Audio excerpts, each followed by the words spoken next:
Hola Pablo, ¿cómo andás? Bueno, estamos en comunicación con Pablo Weber. Él es doctor en Relaciones Internacionales y profesor en la Universidad Nacional de Villa María y luego de Río Cuarto también.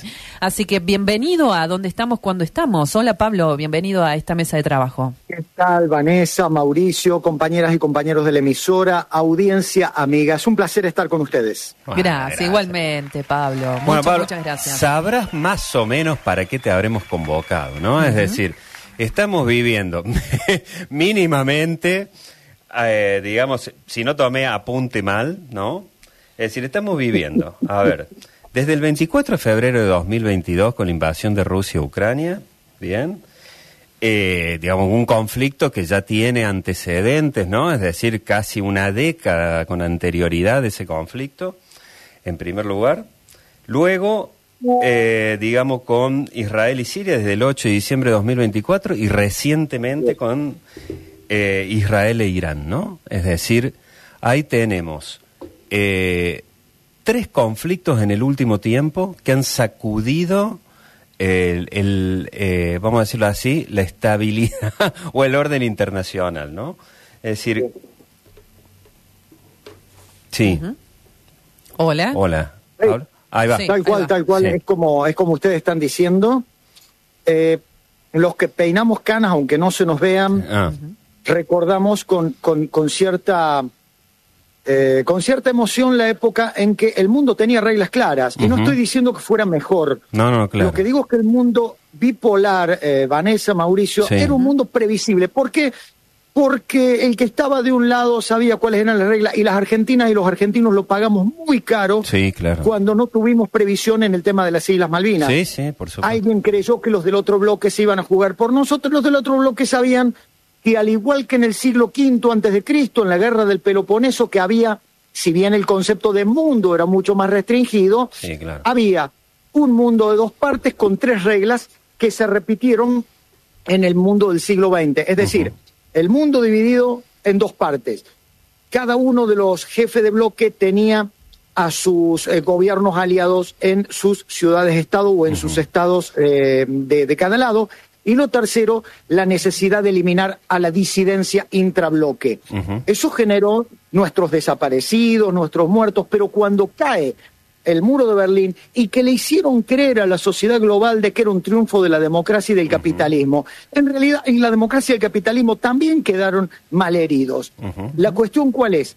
Que la falta de reglas liberaron la irresponsabilidad de un Saddam Hussein en un momento, pero luego también algo que en la Federación Rusa se iba a pagar muy caro: un gobierno de un pobre muchacho muy alcohólico, Yeltsin, que fue usado por Occidente para humillar a la Federación Rusa, y entonces que aparezca un Putin no era sorpresa. No, claro. Ese Putin se dio cuenta por dónde pasaba, y esto no lo digo yo, lo dice Henry Kissinger, por dónde pasaba el concepto de seguridad, y ahí viene lo que Mauricio con una claridad absoluta lo planteó, que es esta crisis que se dio con lo que se llamó la cuestión del Maidán. Entonces Rusia presiona en ese momento al gobierno de Ucrania. El gobierno de Ucrania acepta las reglas de juego que implicaban, primero, no discutir Crimea; segundo, una reforma constitucional que permitiera convertir al país en federación y los lugares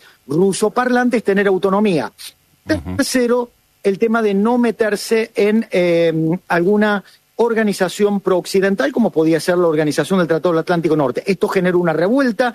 La revuelta culminó en la caída de un gobierno prorruso, la asunción de un gobierno antirruso y prooccidental, con las consecuencias que hoy estamos viendo. Miren, lo vuelvo a repetir, no es invento mío. Lo dice Henry Kissinger, que lo de Ucrania de hace más de 3 años fue una errónea lectura occidental respecto de hasta dónde Rusia podía tolerar que Occidente le violara su concepto de seguridad. Siria, les cuento que el actual gobierno no le conviene ni siquiera a Israel.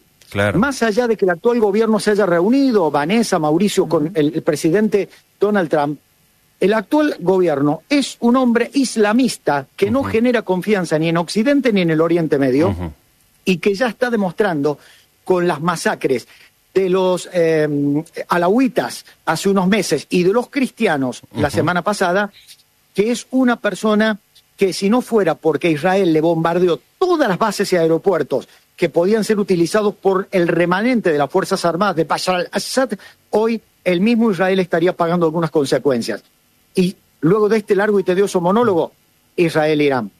Si alguien cree que Israel obró en un acto de locura, yo les puedo asegurar a ustedes que hoy las guerras, Mauricio, Vanessa, no se ganan solo con fuerzas armadas, se ganan con inteligencia. Israel hace rato, por lo menos les digo que 4 o 5 años que tenía este ataque calculado, pero de la mano de la inteligencia y de la mano de las fuerzas de defensa israelíes. Yo les puedo asegurar a ustedes que esto venía por lo menos desde agosto del año pasado, cuando Biden le pidió por favor a Netanyahu que no lo hiciera. ¿Cuál fue la cuestión? Yo creo que alguien liberó el dique, que fue el OIEA, el Organismo Internacional de Energía Atómica, cuando le dé el argumento a Netanyahu para decir, señores, Irán está en condiciones de tener entre 6 y 8 bombas atómicas. Les cuento que este discurso yo lo escucho desde 2012. No, claro. Pero bueno, supongamos que sea cierto. La cuestión es, yo no sé si ustedes saben cómo fue lo del 13 de junio, pero Israel desde hacía varios meses había puesto drones en el desierto de Irán, sin que Irán lo supiera. Entonces el primer ataque surgió desde territorio iraní y luego del ataque con drones automáticos desde Israel, desde territorio iraní, vinieron las 5 camadas de 200 aviones que le atacaron bases militares y en las bases de enriquecimiento de uranio. Y luego Estados Unidos. Cierro con una pequeña frase. Es la primera vez que Israel no solo que no sigue los consejos de Estados Unidos, sino que Estados Unidos entra en la lógica de Israel. En ese sentido yo te quería preguntar lo que acabas de decir últimamente, la accional de Estados Unidos, porque se habló mucho de una posible tercera guerra mundial, ¿no? En algunos medios y algunos especialistas. Entonces, esa accional, que no era lo que se venía acostumbrando, digamos, ¿puede marcar la diferencia de haber entrado en la lógica de Israel? Excelente, Vanessa, excelente. Excelente, y eso habla de que ustedes conocen los temas y los estudian. Fíjense ustedes que para hablar de tercera guerra mundial hubiéramos necesitado involucrar a China y a Rusia como mínimo. Sí, claro. Pero da la casualidad de que ni a China ni a Rusia les convenía esto, por distintas razones. China, porque China está derrotando a Occidente en comercio, y para el comercio necesitan paz y estabilidad. E Irán e Israel están desbaratando esto. Súmenle el tema de que Irán necesita petróleo y gas, al igual que gran parte de Occidente, que sale de ese 22% del petróleo y del gas mundial que sale precisamente por el estrecho de Hormuz. En el caso de Rusia, Rusia está con esta guerra de más de 3 años en Ucrania y no puede darse el lujo de un frente en el sur. Mucho peor cuando ese frente del sur permite convertir en protagonista, luego de la retirada unilateral de Barack Obama, a los propios Estados Unidos de América. A ver, pensemos en 2 países más, la India y Pakistán. Pakistán advirtió, pero yo creo que más que nada como mostrando los dientes, que si seguían los ataques contra un, entre comillas, hermano musulmán, que no lo es tanto, porque en Irán son chiitas y en Pakistán son sunitas, y además Pakistán arma a los talibán, que los talibán son declarados enemigos de los chiitas, y la India dijo, si Pakistán se mete, yo también me meto. Pero creo que fueron frases nada más, y esto se vio como toda la región estaba incómoda por esto. Párrafo aparte para la Liga Árabe, Mauricio y Vanessa, párrafo aparte para la Liga Árabe. Yo les puedo asegurar a ustedes dos y a toda nuestra audiencia que más allá de las palabras de compromiso, nuestros hermanos musulmanes, créanme si les digo que la Liga Árabe está feliz por el trabajo sucio que hizo Israel. La Liga Árabe nunca se sintió cómoda con un vecino, persa y chiita, y que además arma a grupos revolucionarios en la región. Sí, muy claro, Pablo, muy claro con lo que vos mencionás al respecto, digamos, de este conflicto. ¿Cuáles serían las posibles hipótesis de aquí en adelante en los próximos días? Porque ayer se habló mucho de un cese de fuego en el conflicto. Ahí veo tu cara. Hay un cese de fuego con Irán, Vanessa. Exacto. Hay un cese de fuego con Irán. Pero Irán acaba de decir que va a continuar el enriquecimiento de uranio. La pregunta es, ¿está en condiciones de hacerlo? Yo creo que han tenido más daño del que la prensa internacional está diciendo. Bien. Si ustedes me preguntan a mí, yo creo que inclusive internamente el propio régimen político iraní está crujiendo. Y no porque vaya a cambiar el sistema, sino porque la Asamblea de Expertos, que es el órgano constitucional de 88 miembros votado por el pueblo, que son clérigos, y que puede destituir al imam supremo, y eventualmente es un hombre de 86 años y que está muy enfermo, Ali Khamenei, eventualmente proponer al sucesor, yo creo que estamos hablando de que se avecinan algunos cambios en ese sentido. Bien. Pero donde sí va a haber continuidad, lamentablemente lo digo, es en la propia región cercana a Israel. Ayer hubo nuevas matanzas en la Franja de Gaza. Algunos dicen que están abiertas las condiciones y la presión de Estados Unidos para que haya un acuerdo en Gaza. Miren, yo he leído hoy Haaretz, un diario israelí, opositor a Netanyahu, y habla de que probablemente podría haber un cese de fuego. El tema es que se le quiebra la coalición a Netanyahu porque los dos partidos religiosos, Judaísmo Unido de la Torá y el partido de Smotrich, nacionalismo religioso del sionismo, no están de acuerdo con un cese de fuego. Vayamos al norte. Ayer Israel, a pesar del cese de fuego con Líbano, volvió a bombardear posiciones de Hezbollah. Es cierto, Hezbollah está muy debilitado, pero hoy por hoy me parece que Israel sigue mandando señales a toda la región, y cuidado con esto, porque Israel está muy confiado de que ahora va a haber acuerdos con Arabia Saudita y con otros países árabes. No podría asegurarlo, Vanessa, por eso la pregunta que has hecho, y que es muy profunda, yo la dejaría con un enorme signo de pregunta.